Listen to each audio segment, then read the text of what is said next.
চিত্তচিরে চৈত্র মাস লিখেছেন মম সাহা। পর্ব ১। চাঁদনি আপার দেবর আমার বুকে হাত দিয়েছে। আপা, আমি খুব ব্যথা পেয়েছি জানো কি বিশ্রী ছোঁয়া।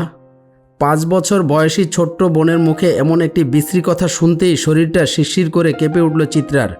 ঘর্মান্ত মুখখানি রেগে লাল বর্ণ ধারণ করল।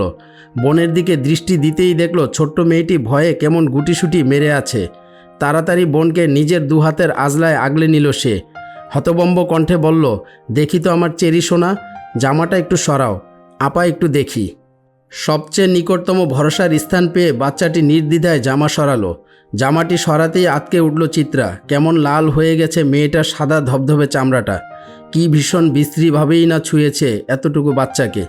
ভাবতেই ঘৃণায় টইটুম্বুর হয়ে গেল চিত্রার শরীরের প্রতিটি শিরা উপশিরা। ক্ষেপে উঠল সে। অথচ বাড়ি ভর্তি এত মানুষ ঝোঁকের বসে কিছু করে বসলে তার খেসারত না আবার ছোট চেরিকে দিতে হয়। বিরক্ত রাগ দুটো অনুভূতি মিলেমিশে একাকার হয়ে যখন আন্দোলন শুরু হলো চিত্রার মস্তিষ্কে, তখন বাইরে থেকে তার ডাক ভেসে এলো। আজ তার বড় বোন চাঁদনির গর্ভকালীন সময়ের ৭ মাস পূরণ হওয়ায় ছোটোখাটো একটা অনুষ্ঠানের আয়োজন করা হয়েছে। সেই অনুষ্ঠানেই চাঁদনির শ্বশুরবাড়ির লোকজনও এসেছে। অবশ্য তার আপন বড় বোন নয় চাঁদনি, তার বড় চাচার মেয়ে হলো চাঁদনি আপা। আর ছোট্ট চেরিও তার আপন বোন নয়, তার ছোট চাচার মেয়ে হলো চেরি। চেরির পূর্ণ নাম তৃণলতা, কিন্তু আদর করে সবাই বাচ্চাটাকে চেরি বলে। আর মেয়েটা চেরি ফলের মতোই সুন্দর, আদুরে ও গোলগাল। তাই তো এতটুকু বাচ্চাও আজ বাজে ছোঁয়ার শিকার হলো। চিত্রাদের পরিবারটা বেশ বড় পরিবার বলা যায়। চিত্রার মা বাবা, বড় চাচা চাচি, ছোট চাচা চাচি, চিত্রার আপন বড় ভাই তুহিন, বড় চাচার ছেলে 2 জন, দিহান আর ত্রিশান, ফুপি আর ফুপির একমাত্র ছেলে। চিত্রাদের পরিবারটা বেশ বড় পরিবার বলা যায়। চিত্রার মা বাবা, বড় চাচা চাচি, ছোট চাচা চাচি, চিত্রার আপন বড় ভাই তুহিন, বড় চাচার ছেলে 2 জন, দিহান আর ত্রিশান, ফুপি আর ফুপির একমাত্র ছেলে। বাড়ির সবচেয়ে ছোট সদস্য আয়ান, চেরির আরেকজন বড় বোন যে চিত্রারও বড়, ওহিয়াপা এবং চিত্রা নিজে। চাঁদনিও বড় চাচার মেয়ে, কিন্তু তার বিয়ে হয়েছে বিদায় তাকে এই পরিবারের দলে আর টানা হয় না, কারণ সে এখন অন্যের ঘরের। একমাত্র চাঁদনির বিয়ে হওয়ার ফলে এত বড় পরিবারের একজন মাত্র সদস্য কমেছে। আপা, আম্মু শুনলে তো আমায় বকবে তাই না? আম্মু তো বলে এত দুষ্টুমি না করতে, অচেনা কারো সাথে না খেলতে। আমি কিভাবে জানবো ওই ভাইয়াটা আমাকে চকলেটের কথা বলে এমন ব্যথা দিবে, অন্ধকার ঘরে ডেকে নিয়ে যাবে খারাপ কাজ করার জন্য। আমি আর দুষ্টুমি করব না আপা। চেরির এমন অসহায়ত্ব দেখে বুক ভার করে কান্না এলো চিত্রার। বয়সন্ধির বয়স তো, তাই আবেগের স্রোতে কান্নাটাই আসে প্রথমে। কিন্তু সে কাঁদবে না মেয়েটার সামনে, তাহলে মেয়েটা আরও বেশি ভয় পেয়ে যাবে। কণ্ঠনালীতে আটকে থাকা কান্নার স্রোতটা গিলে ফেলল চিত্রা। খুব কষ্টে মুখে হাসি হাসি ভাব ফুটিয়ে বলল, কেন খেলবে না তুমি? হ্যাঁ, অবশ্যই খেলবে। আপা আছি না তোমার সাথে, কেউ কিছু করবে না। আর দেখো, তুমি কেবল ওই পচা ভাইয়ার রুমের সামনে আর যাবে না, কেমন? মনে থাকবে তো? অবুঝ চেরি ডানে বামে মাথা নাড়ালো। কি নিষ্পাপ ছোট মুখখানা, টানা টানা মায়া মায়া চোখ দুটি বাচ্চাটার। অনেক ফর্সা আর স্বাস্থ্য ভালো হওয়ায় ভীষণ সুন্দর লাগে মেয়েটাকে। আর এই ছোট মেয়েটার শরীরে হাত দিতে নাকি বাঁধেনি ওই লোকটার। কিছু তো একটা ব্যবস্থা করতেই হবে, এত সহজে ছাড়া যাবে না অসভ্যটাকে। বোনের মুখখানা ধুয়ে দিয়ে সুন্দর করে চুলগুলো বেঁধে দিল চিত্রা। কান্না করতে করতে লাল হয়ে গেছে বাচ্চাটার মুখ, পারে না যেন বুকের সবটুকু স্নেহ ঢেলে দেয় মেয়েটার তরে। চেরিকে তৈরি করিয়ে চিত্রা নিজেও গোসল করে এলো। মাত্রই কলেজ থেকে এসেছে সে। সামনে উচ্চ মাধ্যমিক পরীক্ষা তার, তাই এখন নির্বাচনী পরীক্ষা অনুষ্ঠিত হচ্ছে কলেজে। সেই সুবাদে বাড়িতে অনুষ্ঠান থাকা সত্ত্বেও তাকে কলেজ যেতে হয়েছিল। সে অবশ্য তত উন্নত শ্রেণীর ছাত্রী নয়, কোনো মতে চলমানসই রেজাল্ট হলেই সে সন্তুষ্ট। ভাদ্রের উত্তপ্ত গরমে পরিবেশ উত্তপ্ত, আর সেই গরম দিয়ে এসে হুট করে এমন ঘটনার সম্মুখীন হওয়াতে বিরক্তিতে তেতো ভাব চলে এলো তার শরীরে। গোসল করায় আপাতত কিছুটা শান্তি মিলেছে। গোসল করে লাল টকটকে একটা 3 পিস পরল চিত্রা। তারপর চেরির হাত ধরে বাড়ির বাগানের দিকে এগিয়ে গেল। মূলত অনুষ্ঠানটা সেখানেই। বিরাট আয়োজন করা হয়েছে চাঁদনির জন্য। কত রকমের খাবারের যে আয়োজন করা হয়েছে তা হিসাব করেও শেষ করা যাবে না যেন। চিত্রা ছুটে এসে ধপ করে তার আপুর পাশ ঘেঁষে বসে পড়ল। চিত্রাকে দেখে ভারী পেটের গোলগাল ফর্সা ধবধবে চাঁদনি মুচকি হাসল। বাম গালটা টেনে দিয়ে বলল, কই ছিলি চিতাবাঘ? এতক্ষণ লাগিয়ে কি পরীক্ষা দিয়েছিস শুনি? পরীক্ষাকে এত সিরিয়াসলি নেওয়ার মেয়ে তো তুই না, কি ব্যাপার শুনি?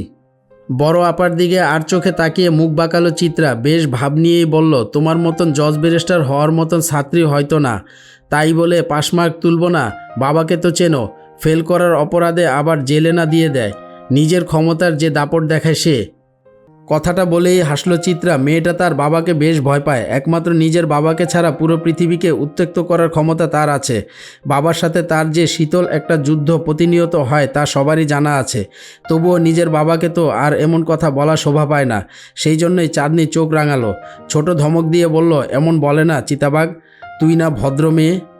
হ্যাঁ, আমি কি তা অস্বীকার করেছি? ভদ্র বলেই তো পিছে পিছে বলছি। অভদ্র হলে তো মুখের সামনে বলতাম। কথাটা বলেই ফিচেল হাসল চিত্রা। চাঁদনি চেয়েও রাগি রাগি মুখ করে রাখতে পারল না। চিত্রা এমনই, যেখানে থাকবে সেখানেই হাসির মেলা বসবে। চাঁদনি আর চিত্রার কথার মাঝে চোখের গোল চশমাটা ঠেলতে ঠেলতে হরেকপদের ভাজার থালা নিয়ে উপস্থিত হলো ওহি। ঘাড় অবধি চুলগুলো গরমে বেশ বিরক্ত করছে তাকে। ওহির মুখমণ্ডলে একটা নিষ্পাপ নিষ্পাপ ভাব থাকে সব সময়, আর মেয়েটা বেশ গম্ভীরও। বড় পিতলের থালাটার মাঝে 7 রকমের ভাজাভুজি। ভারী থালাটা চাঁদনির সামনে রেখে ক্লান্ত হলো সে। সব খাবার আপাতত চলে এসেছে। থালাটা রেখেই ওড়না দিয়ে নিজের মুখটা মুছে নিল ওহি। চেরিকে নিজের কাছে টেনে নিয়ে ধীরস্বরে বলল, তোমার খিদে লেগেছে চেরি? আপা কি তোমাকে খাবার খাইয়ে দিব? ছোট চেরি ওহির কোমরের দিকে জামা আঁকড়ে ডানে বামে মাথা নাড়িয়ে বলল, বড় আপার খাওয়া হোক, তারপর আমি খাবো। চিত্রা আপা খাইয়ে দিবে। চেরির কথাটা ভালো লাগলো না ওহির। বিরক্তিতে নাক মুখ কুঁচকে বলল, তোমার চিত্রা আপা নিজের খাবার নিজেই খেতে পারে নাকি যে তোমাকে খাইয়ে দিবে?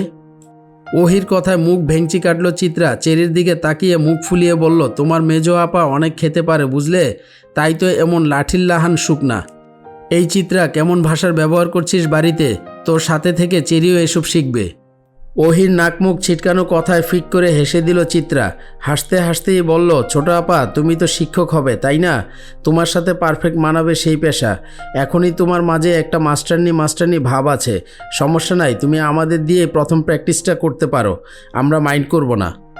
চিত্রার কথার তালে চাঁদনিও হাসলো। ওহি কপাল কুঁচকে দাঁড়িয়ে রইল উত্তরবিহীন। চিত্রার সাথে কথা বলাটাই এক ধরনের বোকামি, আর ওহি বারবারই নিজেকে ভীষণ চালাক দাবি করে। পুরো বাগান ভর্তি নিজেদের বাড়ির মানুষই গিজগিজ করছে। মাত্রই অনুষ্ঠান শুরু হবে। হুট করে কোট প্যান্ট পরা চাঁদনির দেবরটা হাজির হলো।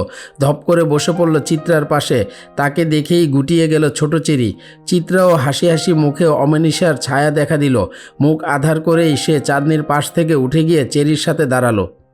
চাঁদনির দেবর মাহিন সবার দিকে তাকিয়ে কেমন হাসল। গদগদ কণ্ঠে চিত্রার উদ্দেশ্যে বলল, আরে আরে বিয়ান সাহেবা, উঠে পড়লেন যে, আমার পাশে বসলে কি ক্ষয় হয়ে যাবে নাকি শরীর? চিত্রা মুখ বাঁকালো, অন্যদিকে তাকিয়ে বলল, আপনার তো অনেক কারেন্ট, যদি শক খেয়ে যাই।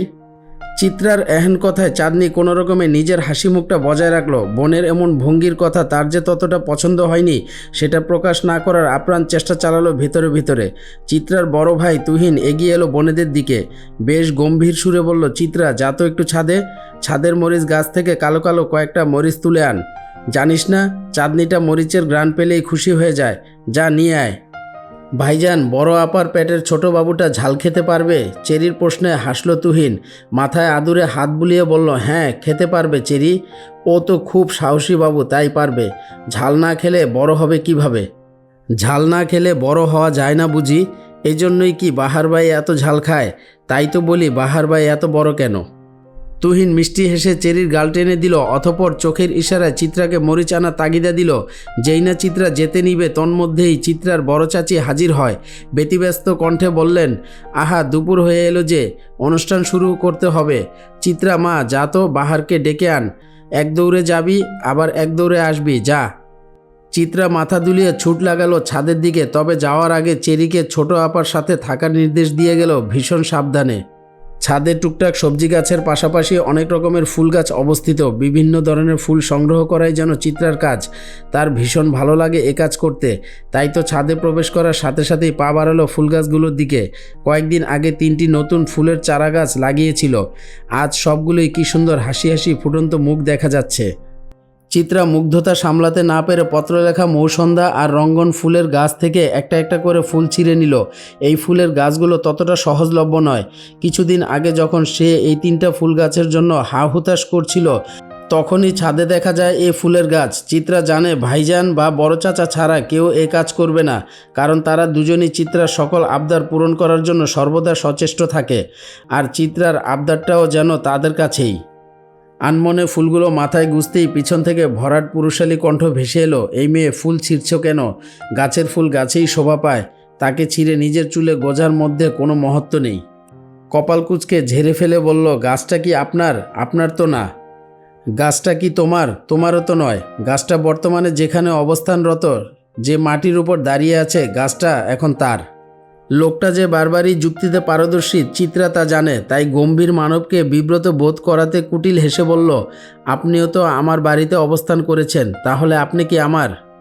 প্রশ্ন শুনে লোকটা হাসলেন। চিত্রার মাথায় যে অসৎ বুদ্ধির ছড়াছড়ি সেটা তার ভালোই জানা আছে, তাই 2 আঙ্গুলের মাঝখানে থাকা সিগারেটের শেষ টান দিয়ে ধোঁয়া উড়ালো আকাশ পানে।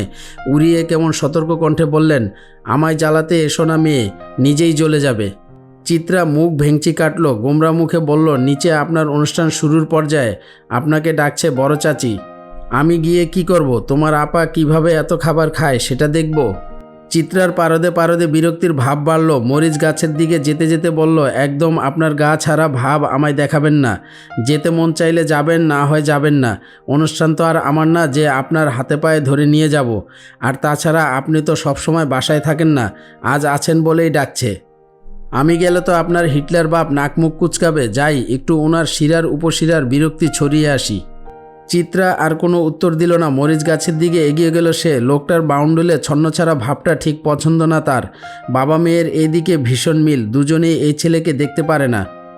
বাহার বায়ের ধপাধপ চলে যাওয়ার শব্দ শোনা গেল। যেতে যেতে বললেন, শোনো মেয়ে, আমি ছুঁয়ে দিলে পরে অকালেই যাবে ঝরে, গলে যাবে যে বরফ গলে না। চিত্রা তাকিয়ে রইল লোকটার দিকে। শ্যামলা ছিপছিপে গরনের লোকটার এমন ক্ষুদ্র ক্ষুদ্র জিনিসগুলোই যেন বয়সন্ধির আকর্ষণ। মাথা ভর্তি ঝাঁকড়া চুলগুলো কেমন হেলে দুলে পড়েছে। সিগারেট ফুকে যাওয়া পোড়া ঠোঁটেও যেন আরেক প্রকারের মাদকতা আছে। পুড়ে যাওয়া গাঢ় খয়েরি রঙের ঠোঁটটাকে বহুরূপী ডালিয়া মনে হয়। চিত্রার ভাবনার মাঝেই নিচ থেকে হইচই ভেসে এলো। চিত্রা দৌড়ে ছাদের কার্নিশ ঘেঁষে নিচে তাকাতেই দেখলো মাহিন গাল ধরে দাঁড়িয়ে আছে, আর তার সামনে বেশ গা ছাড়া ভাব নিয়ে 2 হাত পকেটে গুজে দাঁড়িয়ে আছেন বাহার বাই। উফ, সত্যিই লোকটা জ্বালিয়ে দেবেন একদিন। ঝরঝরে রোদ্রুরে ঘামে ভিজা ঝবঝবে হয়ে আছে প্রত্যেকের শরীর, সাথে কিং কর্তব্য বিমূঢ় হয়ে আছে আকস্মিক ঘটনায়। ধূপধাপ পা ফেলে তন্মধ্যেই ছুটে এসেছে চিত্রা। মাহিন গালে হাত দিয়ে অবাক দৃষ্টিতে তাকিয়ে আছে। সে বোধ হয় বুঝতে পারছে না চরের কারণটা কি। তুহিন এগিয়ে এলো প্রথমে। কোনো রকম উচ্চবাচ্য না করে শীতল কণ্ঠে প্রশ্ন করল, কি হয়েছে বাহার ভাই? মাহিন কিছু করেছে? বাহার ভাই যে সবে একটা অদ্ভুত কাজ করেছে সেটার কোনো ছাপ তার মুখে নেই, বরং বেশ স্বাভাবিক কণ্ঠে বললেন, আমি মানুষকে শুধু শুধু কিছু দেই না, জানোই তো। নিশ্চয়ই সে দেওয়ার মতন কাজ করেছে, তাই দিয়েছি। তুহিন মাহিনের দিকে তাকালো। বাহার ভাই সোজাসাপটা উত্তর দিবেন না এটা সে বেশ ভালো করেই জানে। বাহারের চরিত্রের সাথে সোজাসাপটা উত্তর আশা করাও এক ধরনের বোকামি। তাই সে দ্বিতীয় প্রশ্নটা মাহিনকেই করল, কি করেছ মাহিন? ততক্ষণে মাহিনেরও হতবম্ব ভাবটা কেটে গেল। অবাক কণ্ঠে বলল, আমি তো কিছুই করিনি। বাহার ভাই পকেটে হাত গুজিয়ে হাসলেন ক্ষীণ হাসি। কিন্তু ততক্ষণে মাহিনের পরিবার খেপে গেল বেশ। হৈ হৈ করে ছুটে এলেন মাহিনের মা, মানে চাঁদনির শাশুড়ি। আঙুল উঁচিয়ে বাহারের দিকে তাক করে দাঁত কিরমির করে বললেন, এই ছেলে, এই তোমার সাহস কিভাবে হলো আমার ছেলের গায়ে হাত তোলার? কিছুই তো করলাম না আন্টি, সাহসের কি দেখলেন এখনও? মহিলার দাঁত কিরমির করা প্রশ্নের জবাবে এমন উত্তর যেন অনাকাঙ্ক্ষিত ছিল। দূর হতে চিত্রার ভয়ে হাত পা কাঁপছে। এখানে তার বাবা উপস্থিত না থাকলে হয়তো এতটা ভয় তাকে কাবু করতে পারত না। অথচ তার বাবা রক্তলাল চক্ষু নিয়ে তাকিয়ে আছেন। ঘটনা বিগড়াতে যে বেশি সময় লাগবে না তা বুঝতে বেশি সময় লাগলো না চিত্রার। মাহিনের মা লতা বেগমের রাগ চক্রবৃদ্ধি আকারে বাড়ল। বেছে বেছে তিনি চিত্রার বাবা নজরুল সদাগরের দিকে তাকিয়েই চোখ দিয়ে অগ্নিবর্ষণ করে বললেন, ভাই সাহেব, আপনারা হাঁ করে সবটা দেখছেন। বাইরের একটা উটকো ছেলে আপনাদের সামনে এমন একটা কাণ্ড ঘটিয়ে ফেলল, অথচ আপনারা নিশ্চুপ। ছেলেটাকে ধমকও দিচ্ছেন না। ওনার ধমকের পরোয়া অন্তত বাহার বাই করে না আন্টি। ভুল জায়গায় ভুল তথ্য প্রেরণ করাটাই বোধহয় মহিলা সমাজের কাজ। এবারও বাহার ভাইয়ের কণ্ঠ স্বাভাবিক, তবে স্বাভাবিক থাকতে পারলেন না নজরুল সদাগর। ধমকের স্বরে বলে উঠলেন, এই অভদ্র ছেলে, বড়দের সাথে কিভাবে কথা বলতে হয় জানো না? অন্যায় করেছ, অথচ ন্যূনতম লজ্জাবোধ নেই। লজ্জাবোধের ফাংশনটা আমার ঠিক কাজ করে না, আর ভুল জায়গায় তো আরও আগে কাজ করে না। সূর্যের তেজ বাড়ল, সাথে তরতর করে বাড়ল নজরুল সদাগরের রাগও। বড় বড় পা ফেলে এগিয়ে এলেন বাহারের দিকে। বাহার ভাইয়ের বুকের বাম পাশটাতে ধাক্কা দিলেন শরীরের সর্বশক্তি দিয়ে। লোকটা দুপা পিছিয়ে গেলেন অপ্রত্যাশিত ধাক্কায়, অথচ কোনো প্রতিক্রিয়া দেখালেন না নজরুল সদাগরকে। বরং কোনো বাক্যব্যয় ছাড়াই বিরাট আরেকটা চর বসালেন মাহিনের গালে। পরিস্থিতি আরেক ধাপ হতভম্ব হলো। সবাই কেবল ফেলফেল করে তাকিয়ে রইল। নজরুল সদাগরও বোধহয় কম হতভম্ব হলেন না। বাহার ভাই যেন অদৃশ্যভাবে চরটা তাকেই দিলেন। নজরুল সদাগরের মতন শক্ত কঠোর পুরুষ ভাষা হারালেন। নিজের বড় ভাইয়ের দিকে তাকালেন হতভম্ব চোখে। কোনো মতে উচ্চারণ করলেন, বড় ভাই, আপনি দেখলেন তো? ছাদের কার্নিশ ঘেঁষে অনবরত কাক শোরগোল তুলল। পরিবেশ যেন প্রয়োজনের তুলনায় শীতল। চিত্রার বড় চাচা গলা পরিষ্কার করে যখন বাহার ভাইয়ের দৃষ্টি আকর্ষণের চেষ্টা চালালেন, তখন বাহার ভাই সবাইকে অবাক করে দিয়ে তৃতীয় তথাপি শেষ চটটা মারলেন মাহিনের ডান গালে এবং সবাইকে অবাকের চরম পর্যায়ে পৌঁছে দিয়ে পকেট থেকে সিগারেট বের করে হেলতে দুলতে চলে গেলেন বাড়ির মেন গেট পেরিয়ে। সবাই কেবল তার যাওয়ার দিকে তাকিয়ে রইল। বর্তমানে এই তাকিয়ে থাকাটাই যেন উত্তম কাজ হয়ে দাঁড়ালো সবার কাছে। লতা বেগম তার পাশের চেয়ারেই ধপ করে বসে পড়লেন। এতক্ষণের ঘটা কর্মকাণ্ড যেন সবারই নেহাত ভ্রম মনে হলো। বাহার যখন গেট পেরিয়ে অদৃশ্য হলো, উচ্চকণ্ঠ শোনা গেল নজরুল সদাগরের। ভয়াবহ রকমের চিল্লিয়ে বললেন, এই বেয়াদব ছেলে যেন এ বাড়িতে আর পা না রাখে। বিনা কারণে একটা ছেলেকে এতগুলো চর মারল, অথচ তার ভয় আফসোস কিছুই নেই। বড় ভাই, এটার বিহিত আপনাকেই করতে হবে। বাবা, বাহার ভাই অকারণে কিছুই করেন না, আমরা সবাই জানি। নিশ্চয়ই আমাদের অজান্তে কিছু হয়েছে। তুহিনের কথা থামল। তার কথার পৃষ্ঠে উত্তর দিলেন চাঁদনির স্বামী। লোকটা নিপাট ভদ্রলোক, খুব সহজে রেগে যান না, ভীষণ ঠান্ডা মানুষ। জুট ঝামেলা এড়িয়ে চলেন বলেই জীবনে সুখী মানুষ তিনি। কিন্তু আজকের অনাকাঙ্ক্ষিত ঘটনার পর লোকটাও চুপ থাকতে পারলেন না। বিস্ময় নিয়ে বললেন, তুহিন, তোমার কথাই না হয় মানলাম, এতগুলো চর তো আর এমনি এমনি দেয়নি, নিশ্চয়ই কারণ আছে। বাহার ভাইয়ের উচিত ছিল না সে কারণগুলো বলার? এতগুলো মানুষকে এক সমুদ্র প্রশ্নের নিচে ফেলে দেওয়াটা ওনার মতন বুদ্ধিমানের লোকের কাছে প্রত্যাশিত নয়। সব জায়গায় গা ছাড়া ভাবটা আদৌ মানানসই? অবস্থা বেগতিক। কথার পৃষ্ঠে শুরু হলো কথার ঘাত প্রতিঘাত। অথচ যাকে নিয়ে এত কিছু সে নির্জীবে প্রস্থান নিয়েছে। বাহার ভাইয়ের কাজটা বড্ড চোখে বাঁধলেও বাড়ির বেশিরভাগ মানুষই তার পক্ষেই কথা বলছেন। কথা কাটাকাটি যখন বাজে পর্যায়ে, তখন চিত্রার মনে হলো বাহারের পক্ষ থেকে একটা কারণ উল্লেখ করতে হবে, যেন চটটা যুক্তিযুক্ত হয়। যেমন ভাবনা তেমন কাজ করার আগেই বাড়ির সবচেয়ে গম্ভীর ও ঠান্ডা প্রকৃতির মানুষ ওহি কথা বলে উঠল। খুব তীক্ষ্ণ স্বরে বলল, বাহার ভাই আমার পক্ষ থেকেই চটটা মেরেছেন, ওনার কোনো দোষ নেই। অবাকের উপর অবাক হচ্ছেন পরিবারের বড় সদস্যরা, ছোটরাও সেই তালিকার বাহিরে নয়। ওহির মা ছুটে এলেন মেয়ের দিকে, ধমকে বললেন, কি বলছিস ওহি? আজে বাজে কথা বলবি না একদম। মায়ের ধমকে ভয়ে ওহির মুখটা এতটুকু হয়ে গেল। তখন মেয়েটার ভরসার হাত হয়ে এলেন চিত্রার মা। এই ভদ্র মহিলা প্রচুর বুদ্ধিমতী। ওহির কথার ইঙ্গিত বুঝতে তার এক সেকেন্ডও ব্যয় হলো না। তাই নিজের ছোট যাকে চোখের ইশারায় চুপ করিয়ে ওহিকে আদুরে সুরে জিজ্ঞেস করলেন, আচ্ছা ওহি, বলো তো মাহিন ঠিক কি করেছে তোমার সাথে? অসভ্যতামি করেছে কি? ওহি উপর নিচ মাথা নাড়ালো, যার অর্থ হ্যাঁ। চোখের গোল গোল গ্লাসের চশমাটা ঠেলে চোখের সাথে আটোসাটো করে দিয়ে নত মুখে বলল, মাহিন আমার স্পর্শকাতর জায়গায় বাজেভাবে ছুঁয়েছে, সেটাই হয়তো বাহার ভাই দেখে ফেলেছেন। তাই আমি লজ্জায় প্রতিবাদ করতে পারতাম না, ভাগ্যিস উনি করে দিয়েছেন। সবার দৃষ্টি এবার মাহিনের দিকে এসে পড়ল। মাহিন অবাক চোখেই তাকিয়ে রইল ওহির দিকে। তুহিন এসে এলোপাতাড়ি কতগুলো আঘাত করলো তার শরীরে। ঘৃণায় প্রত্যেকের শরীর রি রি করে উঠল। ওহি স্বভাবসুলভ বেশ ঠান্ডা মেয়ে। এই মেয়ে যে বানিয়ে বানিয়ে কিছু বলবে না সেটা সবারই জানা। লতা বেগম নিজের ছেলের বেহাল অবস্থা মানতে না পেরে ছেলের সামনে সুরক্ষার দেওয়াল হয়ে দাঁড়ালেন। ছেলেকে নিজের পিছনে আড়াল করে হাত জোর করে বললেন, আমার ছেলেকে আর মেরো না বাবা, অনেক তো মেরেছ। ও ক্ষমা চাইবে ওহির কাছে, এবারের মতন ছেড়ে দাও। আমি ওর কারণে লজ্জিত, ভাবতে পারিনি আমার ছেলে এমন হবে, ক্ষমা করো বাবা। তুহিনের রাগ তখন আকাশ সমান। নিজের বাড়ির মেয়েদের সে যথেষ্ট সামলে রাখে, অথচ এই আত্মীয় নামক জানোয়ারটা নাকি বাজে আচরণ করে বেঁচে যাবে, কখনোই না। তুহিন তার বাবার উদ্দেশ্যে হুঙ্কার ছাড়ল, বাবা এবার আপনি কিছু বলেন না, এতক্ষণ তো অনেক কথা বলেছিলেন, ওরে একবার জেলে দেন। এত বড় সাহস ওর, হ্যারাসমেন্টের দায়ে জেলের ঘানি টানবে ও, ব্যবস্থা করুন। উৎসব মুখর পরিবেশটা হুট করে ভয়াবহ রূপ ধারণ করল। চেরিকে আঁকড়ে ধরে নিরুত্তর দাঁড়িয়ে রইল চিত্রা। সদাগর বাড়ির সকল সদস্যই বেশ চতুর। আত্মীয়দের মাঝে এমন বিশ্রী ঘটনা ঘটলে তাদের বড় মেয়ের সংসারে যে আঁচ আসতে পারে সেটা তাদের ঢের জানা। পাড়া প্রতিবেশী ছি ছি শুরু করবে, তিলকে তাল বানাবে, ওহির চরিত্রে কিঞ্চিত কালি ছুড়াছুরি হয়ে যাবে। বাড়ির সবচেয়ে বড় সদস্য আফজাল সওদাগর নিজের মুখ খুললেন, গম্ভীর কণ্ঠে বললেন, যা হয়েছে তা শেষ। মাহিনকে তো যথেষ্ট শাস্তি দেওয়া হয়ে গেছে, বাকিটা আমরা পারিবারিকভাবে মিটিয়ে নিব। এ নিয়ে আশা করি আর কোনো কথা হবে না। আমাদের মেয়ে এখানে নেহাতি ভুক্তভোগী, ওকে নিয়ে আর কোনো সমালোচনা আর কেউ করবেন না আশা করি। শেষের কথাটা যে অন্য সবার উদ্দেশ্যে বলা তা বুঝতে বাকি রইল না কারো। লতা বেগম নিজের রক্তাক্ত ছেলেকে কোনোভাবে ধরে রেখে কঠোর স্বরে বললেন, আমি ওকে নিয়ে এখান থেকে চলে যাচ্ছি। চাঁদনির তো আর কয়েক মাস পরেই ডেলিভারি ডেট, ও এখানেই থাকুক। আমাদের বংশে বউদের প্রথম সন্তান তার বাবার বাড়িতেই হয়। মাহতাব, তুই কি যাবি আমাদের সাথে? শেষের প্রশ্নটা তিনি নিজের বড় ছেলের উদ্দেশ্যে করলেন। মাহতাব লোকটা ভদ্রলোক, সহজ সরল হলেও ভীষণ বাস্তববাদী, তাই নিজের মায়ের প্রস্তাবে অকপটে নাকচ করে বললেন, আমার তো কথা ছিল সময়ে অসময়ে চাঁদনির পাশে থাকার, তাই এই সময়ে ওর পাশে থাকতে হচ্ছে। তোমরা যাও মা। লতা বেগম বড় ছেলের দিকে ঘৃণার দৃষ্টি ফেলে চলে গেলেন। মহিলার ভাব এমন যে এই পৃথিবীতে তার ছোট ছেলের মতন শুদ্ধ পুরুষ আর দ্বিতীয়টি নেই, তাই ছোট ছেলে যাই করবে তা হাসি মুখে মেনে নেওয়াটাই উচিত কাজ। যেহেতু চাঁদনির পরিবার মেনে নেয়নি, তাই বংশের নতুন নিয়ম বের করে শাস্তিস্বরূপ চাঁদনিকে ঘুরিয়ে পেঁচিয়ে ও বাড়িতে নেবেন না তা বুঝিয়ে দিয়ে গেলেন। কেউ কোনো রকম প্রতিক্রিয়া জানালো না। সবার ভাব এমন যে লতা বেগমের বংশের নিয়মটা তারা নির্দ্বিধায় পালন করবেন।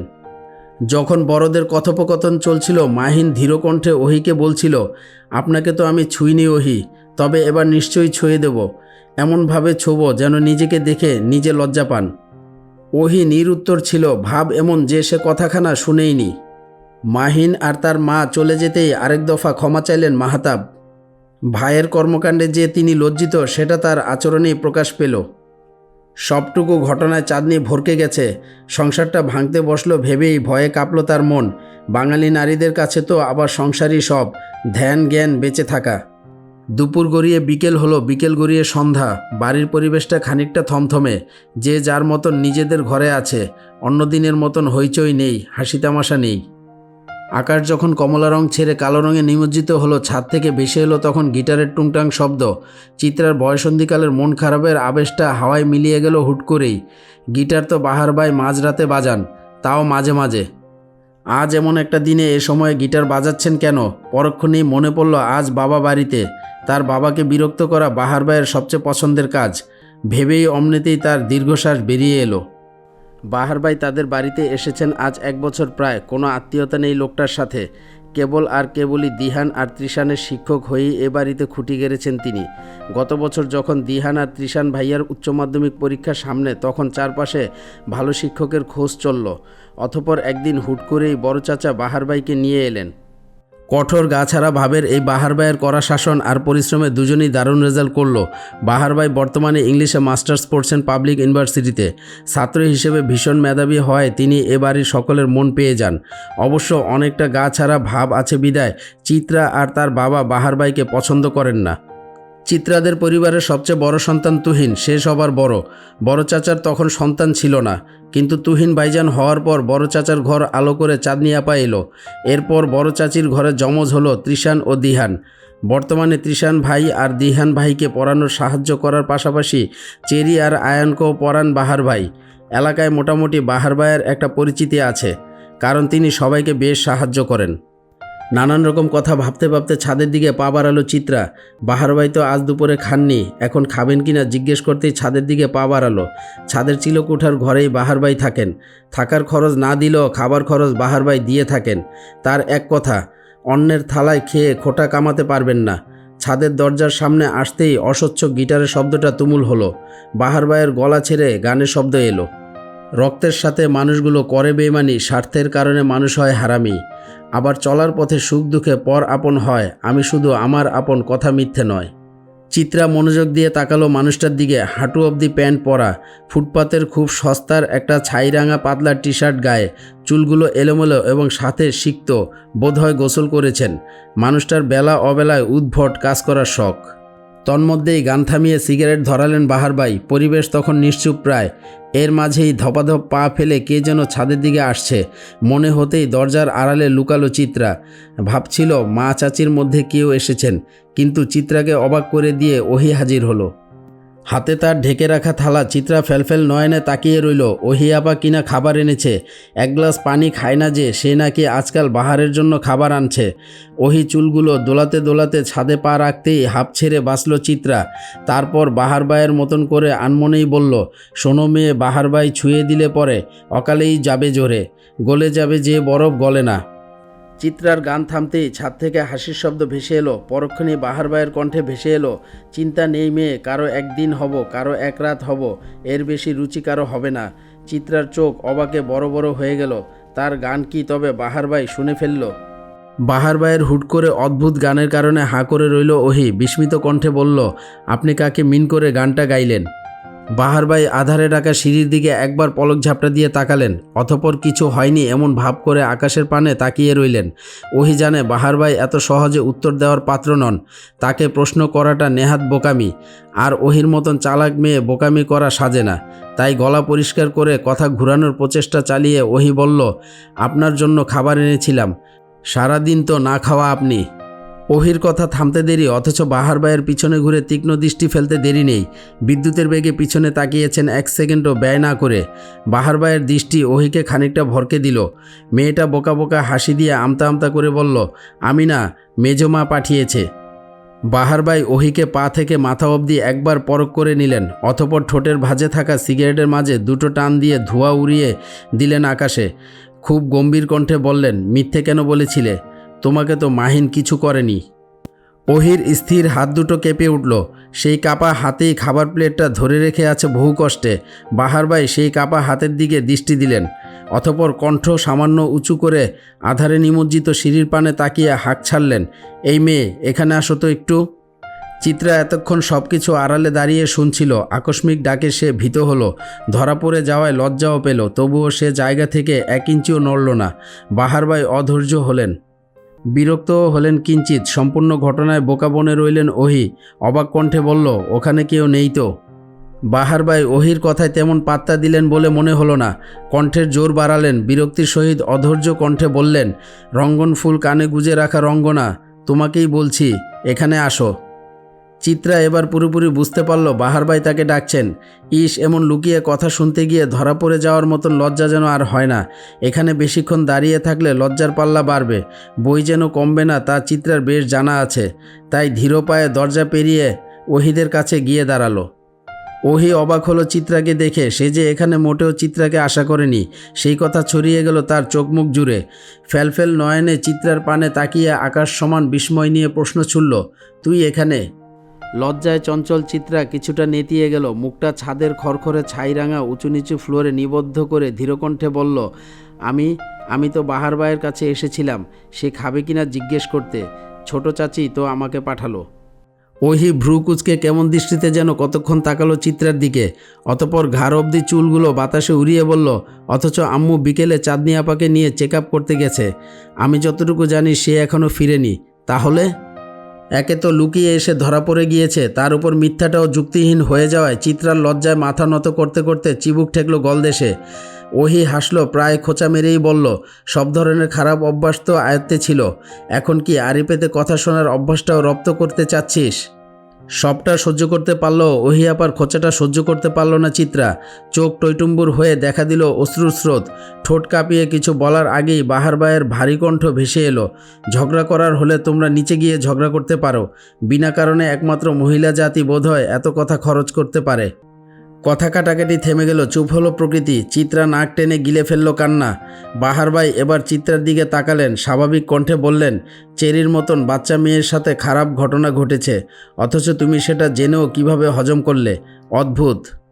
চিত্রা থতমত খেয়ে গেল। বাহার ভাই অবধি কথা কিভাবে এলো? তাহলে কি চেরিই বলেছে? চেরি না বললে ওহি আপাও বা জানলো কিভাবে? সবটা তাহলে চেরির কাজ। ভাবনার মাঝখানেই বাহার ভাইয়ের ছোটোখাটো একটা রাম ধমক ভেসে এলো, কেন বলনি চেরির ঘটনাটা? আকস্মিক ধমকে 2 বোন কেঁপে উঠল। চিত্রার আকাশ পাতাল উজাড় করে মন খারাপ হলেও সে প্রকাশ করল না, বরং মাথা নত করেই বলল, আমি ভেবেছিলাম পরে আলাদা করে বলবো। এতটুকু একটা বাচ্চা মেয়ে যখন এসবের শিকার হয় তখন মেয়েটার কত খারাপ সময় যায়।